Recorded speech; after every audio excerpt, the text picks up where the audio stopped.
జనసేనకు వెన్నుపోటు పొడిచినటువంటి రాపాక వరప్రసాద్కి ఇప్పుడు వెన్నుపోటు జరుగుతున్నట్టుంది. ఎందుకంటే ఒక్క సీటు గెలిచింది జనసేన క్రిందటిసారి. పవన్ కళ్యాణే ఓడిపోయి వచ్చినటువంటి సీటు. కాకపోతే ఒక ఇగో ప్రాబ్లం వచ్చింది. ఆయన్ని స్టేజీ మీదకి పిలవకుండా నాదెళ్ల మనోహరు పవన్ కళ్యాణ్ కూర్చుంటున్నారు అన్నట్టు.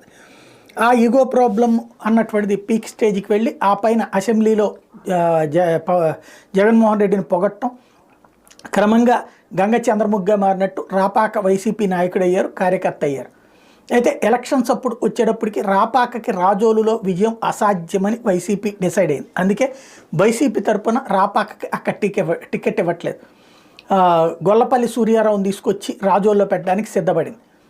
ఇది ఒక ఆస్పెక్ట్. దీంతో రాపాక ఏం చెప్పుకుంటున్నారు, అమలాపురం పార్లమెంటు స్థానానికి నన్ను పోటీ చేయమని గొల్లపల్లిని తీసుకొచ్చి రాజోలు పోటీ చేపిస్తున్నారు అని చెప్పుకొచ్చారు. గొల్లపల్లిని స్వాగతిస్తున్నాను